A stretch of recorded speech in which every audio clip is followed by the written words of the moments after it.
Sir வணக்கம்.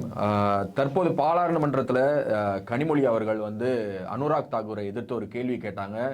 அதாவது அவர் வந்து ராகுல் காந்தியை வந்து சாதிய ரீதியாக தாக்கிட்டாரு, அவமானப்படுத்திட்டாரு அப்படின்னு முரசொலியில் கூட தலையங்கம்ல போட்டிருக்காங்க. இங்க தமிழ்நாட்டை பொறுத்த வரைக்கும் முக்கியமான அமைச்சர்கள் பொன்முடி, KKSSR ராமச்சந்திரன் போன்றவர்கள் மேடையிலேயே சாதிய பெயரை குறிப்பிட்டு தான் பேசுறாங்க. இந்த முரண்பாடை எப்படி பாக்குறீங்க? இல்லை, திமுக வந்து முரண்பாடின் உச்சங்க. அதாவது டெல்லியில் பாராளுமன்றத்தில் ஒன்று பேசுவாங்க, சட்டமன்றத்தில் ஒன்று பேசுவாங்க. இதில் வந்து பெரிய ஆச்சரியப்படக்கூடிய ஒரு விஷயமே கிடையாது. ரெண்டாவது வந்து இதுவரையும் பாராளுமன்ற வளாகத்தில் ஜாதியை பற்றி யாருமே பேசுனது கிடையாது. நம்ம நாடு வந்து ஒரு மிகப்பெரிய ஒரு 28 மாநிலங்களும் 7 யூனியன் பிரதேசங்களும் பல்வேறு மொழிகளும் பல்வேறு மதங்களையும் பல்வேறு தெய்வங்களையும் வந்து இந்தியா அப்படின்ற ஒருமைப்பாட்டுடன் வாழுகிற ஒரு நாடு. இது உள்ள ஜாதின்றது இன்டர்னல் தான் தவிர பாராளுமன்றத்தில் யாருமே அதை குறிப்பிட்டதில்லை. முதலாக இந்த நிகழ்வை தான் ஒரு மிகப்பெரிய ஒரு அறிவாளியாக காட்டிக்கணுன்றதும் ஒரு எழுதி கொடுத்த தொகுப்பை திரு ராகுல் காந்தி அவர்கள் பாராளுமன்றத்தில் பேசுகிறார். அவர் பேசுகிறப்ப என்னென்னமோ சொல்கிறார். அல்வாக்குன்றதில் ஒரு எஸ்சி கம்யூனிட்டி கூட கிடையாது, ஒரு ஓபிசி கம்யூனிட்டி கூட அந்த அல்வாக்குன்ற நிகழ்வில் கிடையாது.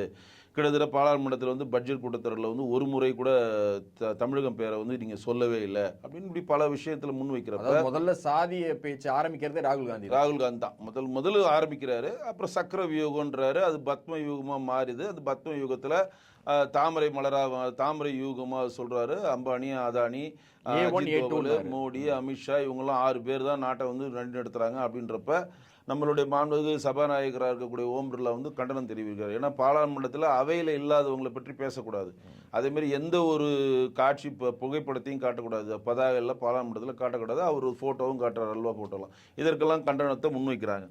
அப்போ வந்து தான் வந்து அவர் அந்த இதில் குறிப்பிட்ட விரும்புறது என்னென்னா, அந்த சக்கர வியூகம் பத்ம வியூகமாக மாறுது, அந்த பத்ம வியூகம் வேறு எதுவும் இல்லை, அது தாமரை வியூகம் அப்படின்னு சொல்லி அவர் குறிப்பிடுறார்.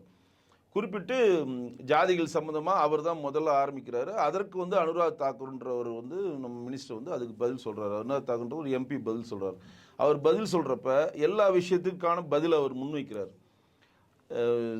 ராகுல் காந்தி அவர்கள் வந்து ஜாதியை பற்றி இங்கே எதுக்கு பேச வேண்டிய அவசியம் என்ன அப்படின்னு ஒரு பதிவை அவர் வைக்கிறார். ரெண்டாவதுன்னா, ராகுல் காந்தியினுடைய தந்தைன்னு சொல்லுகிற ராஜீவ், அப்படி ராஜீவோடைய முழு பெயரே தாமரைன்னு தான் அர்த்தம், அது ஒரு முழு பெயர். அப்போ தாமரைன்ற நீங்கள் ஒரு ஜாதியை சம்மந்தப்பட்டிருக்கப்போ அது ஓபிசியை பற்றி நீங்கள் எதுவும் பேச மாட்டீங்களா? ஏன்னா ஓபிசிகளுக்கு இடஒதுக்கீடு கொடுத்தது வந்து எதிர்த்தது காங்கிரஸ். அப்போ அதையும் அந்த பதிவில் செய்கிறாரு. இப்போ எதுக்கு இந்த ஜாதி சம்மந்தமான விஷயங்களை தொடர்ந்து பேசுகிறீங்க? இந்த நாடாளுமன்றத்தில் ஜாதி நீங்கள் ஏன் திருப்பி கொண்டு வரீங்கன்ற ஒரு பதிவும் அனுராக் தாக்கூர் சொல்கிறாரு. அப்புறம் இந்த அல்வாக்குன்றதுக்கெலாம் நிர்மலா சீதாராமன் நிறைய பதிவுலாம் சொன்னாங்க. அது பெரிய விஷயம், அது பேசினா நிறைய நேரம் வேணும். ஏன்னா காங்கிரஸ் கவர்மெண்ட்டில் சிதம்பரம் அல்வாக்குன்றப்ப எத்தனை பேர் ஃபோட்டோவில் காட்டுறாங்க, அந்த ஃபோட்டோவில் ஒருத்தர் கூட ஓபிசி இல்லை, ஒருத்தர் கூட எஸ்சி இல்லை. ராஜீவ் காந்தி ஃபவுண்டேஷன் அப்படின்னு ஒரு ஃபவுண்டேஷன் வந்து ராகுல் இன்னைக்கு வரையும் வந்து காங்கிரஸுடைய பார்ட்டி ரன் பண்ணிட்டு இருக்கு. அந்த ராஜீவ் காந்தி ஃபவுண்டேஷன்ற அந்த ஃபவுண்டேஷனில் ஒரு ஓபிசி இல்லை, ஒரு எஸ்சி இல்லை. இதை அவங்க பதிவு பண்ணுறாங்க. எல்லாமே அதாவது நீங்கள் என்ன வினை ஆற்றுறீங்களோ அதற்கான எதிர்வினை அனுராக் தாக்கூர் ஆடிட்டாரு. அல்வாக்கின்ற நிகழ்வுக்கு வந்து 2G ஸ்பெக்ட்ரம் ஊழலாகட்டும், ஹெரால்டு ஊழலாகட்டும், காமன்வெல்த் ஊழலாம் பட்டிடுறார். அப்போ இதுவரையும் பாராளுமன்றத்தில் ஜாதியை பற்றி பேசாத நீங்கள் எந்த ஜாதியை சேர்ந்தவர்கள், நீங்கள் எந்த ஜாதினே உங்களுக்கு தெரியாது, நீங்கள் வந்து பாதி கிறிஸ்டின் பாதி ஹிந்து, இதுதான் அவர் போய் ஆக்சுவலாக நாடாளுமன்ற அவையிலேருந்து எடுத்துட்டாங்க. இது தேவையற்ற பேச்சு தான். ஆனால் ராகுல் காந்தி தொடர்ந்ததுனால தான். ஏன்னா ராஜீவ் காந்தி வந்து முழுக்க வந்து ஒரு ஹிந்து சமயத்தை சேர்ந்தவர், எல்லாருமே தெரியும் உங்களுக்கு. பண்டிட் ஜவஹர்லால் நேருனுடைய பேரன், இந்திரா காந்தியோட பையன். இந்திரா காந்தியோடைய கணவராக பெராஸ் காந்தி வந்து உங்களுக்கு வந்து பார்சி இனத்தை சேர்ந்தவர். அவர்களுக்கு பிறந்தவர்கள் தான் 2 பேர் கிறிஸ்டின். இன்றைக்கி வரையும் வந்து இட்டாலி நாட்டுக்கு அடிக்கடி ராகுல் காந்தி ஏன் செய்கிறான்னா, சோனியா காந்தியினுடைய அம்மாவை பார்ப்பதற்காக அவர் செல்வார். பாட்டி மேலே அவருக்கு ரொம்ப பாசம், செல்வார். அப்போ அவர் வந்து கிட்டத்தட்ட முறைப்படி பார்த்தா ஓபிசி நீங்கள் சொல்கிறீங்க தவிர ஓபிசி இடஒதுக்கீடு நீங்கள் பேசலை. அந்த ஓபிசி கண்டென்ட்டில் வர கிறிஸ்தவ இடஒதுக்கீடு நீங்கள் பேசுகிறீங்க, அவருடைய மச்சான் இடஒதுக்கீடாக பேசுகிறீங்க. ஏன்னா ராபர்ட் வதேரான்னு சொல்லுகிற பிரியங்கா காந்தியினுடைய கணவர் வந்து ஒரு கிறிஸ்தவ மதத்தை சேர்ந்தவர். ஸோ இந்த பதிவெல்லாம் உள்ள வருது. அப்போ நீங்கள் வந்து பாதி கிறிஸ்டினா, பாதி இந்து, பாதி காஷ்மீர் பண்டிதா, நீங்கள் எந்த ஜாதினே உங்களுக்கு தெரியல அப்படின்னு சொல்கிறார். இது தேவையற்ற பேச நம்மளே அக்ரி பண்ணுறோம், அவை குறிப்பிலேருந்து எடுத்துட்டாங்க. இந்த விஷயத்தை வந்து இந்த விஷயத்தை மேற்கோள் காட்டுறப்போ மோடிஜி அவர்களும் வந்து, ஏன்னா நீங்கள் இலைகள் சும்மா இருந்தாலும் காற்று விடுவதில்லை மாதிரி எவ்வளோ பிரச்சனைகள் நாட்டில் விவாதிக்கூட பிரச்சனை இருக்கப்போ அதையெல்லாம் விட்டுட்டு இந்த ஜாதி பிரச்சனையை உள்ளே கொண்டு வந்து இப்போ நல்லா வாங்கி கட்டிக்கிட்டார் ராகுல் காந்தி. இது வந்து டெல்லியில் நடந்த விஷயம். அப்படியே தமிழ்நாட்டுக்கு வந்தீங்கன்னா எல்லா இடத்துலையும் ஜாதி இல்லை, ஜாதி இல்லை. பெரியார் வந்துட்டார், இது பெரியார் மண், நாங்கள் ஜாதி இல்லாத சமுதாயத்தை படைப்போம். இங்கே தமிழ்நாட்டில் மட்டும்தான் யாருமே பேருக்கு முன்னாடி ஜாதி பேர் போடுறதில்ல. அந்தளவு நாங்கள் திராவிட மண், அந்தளவு பெரியார் மண், அந்தளவு இது வந்து மிகப்பெரிய ஒரு கடவுள் மறுப்பு கொள்கை மண் சொல்லிட்டு பீத்திக்கிற இவர்கள் ஒட்டு மொத்தமாக எலெக்ஷன் வைக்கிறப்ப ஃபஸ்ட்டு டிக் அடிக்கிறதே ஜாதி தான். நீங்கள் எலெக்ஷனில் போய் சீட்டு கேட்டு போனீங்கன்னா முதல்ல அவங்க கேட்கறது நீ எவ்வளோ செலவு பண்ண கூட கேட்க மாட்டாங்க. நீ என்ன ஜாதி, ஜாதி, நீங்கள் என்ன ஆளுங்க, நீ உன்னோட ஜாதியான பெரும்பான்மை ஆட்கள் அங்கே இருக்கிறாங்க, அந்த சமூகத்தை சேர்ந்தவனா, அப்படி ரைட்டு. இல்லைங்க என்னுடைய நான் இருக்கக்கூடிய தொகுதியில் முக்குளத்தூர்னு சொல்லுகிற தேவர் கம்யூனிட்டி பெரும்பான்மையாக இருக்கிறாங்க. அப்போ ஒரு வன்னியர் போய் சீட்டு கேட்டோன்னா இல்லை தம்பி உனக்கு ஒரு சீட்டு இல்லை, ஏன்னா பெரும்பான்மையாக அங்கே வந்து தேவர் இன மக்கள் தான் இருக்காங்க, அவங்களுக்கு சீட்டு கொடுத்தா தான் நீங்கள் வின் பண்ணுற சான்ஸ்னு சொல்லி நெக்லெக்ட் பண்ணுவாங்க. ஸோ முதல் வந்து மாற்றம், தான் வந்து ஒரு மாற்றத்தை ஏற்படுத்த வேணும்னு ஒருத்தர் நினைச்சாங்கன்னா அது தண்ணிலிருந்து தான் தொடங்கணும்னு சொல்லுவாங்க. அந்த மாற்றத்தை இவங்க அரசியல் கட்சி ஏற்றுற மாதிரி ஒரு கட்டமைப்பை ஏற்படுத்துகிறாங்க தவிர, ஆனால் எல்லாத்தையும் முன்னிலைப்படுத்துறது ஜாதி தான். அது எந்த ஒரு மாற்றம் இல்லை. சரி, இப்போ வந்து இன்னைக்கு திருமாவளவன் போன்ற ஆட்கள்லாம் 2 சீட்டுக்காக தன்னை எவ்வளோ திட்டினாலும் வாய்மொழி மௌனமாக இருக்கிறதுக்கு ரீசன் என்ன? பதவி முகம் தான்.